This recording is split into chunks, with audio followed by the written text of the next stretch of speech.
बातमी सोमनाथ सूर्यवंशी यांच्या मृत्यू प्रकरणासंदर्भातली आहे। या प्रकरणी आता 29 तारखेला म्हणजे 29 एप्रिलला पुढील सुनावणी होणार आहे।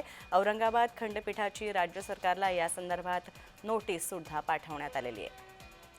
आपण पाहतोय परभणीत सोमनाथ सूर्यवंशी यांचा मृत्यू झाला होता आणि याच प्रकरणाची सुनावणी आता थेट 29 एप्रिलला होणार आहे। आज जे आहे कस्टोडियल डेथच्या संदर्भात मॅजिस्ट्रेटने इन्क्वायरी करावी एवढं एकच प्रावधान आहे।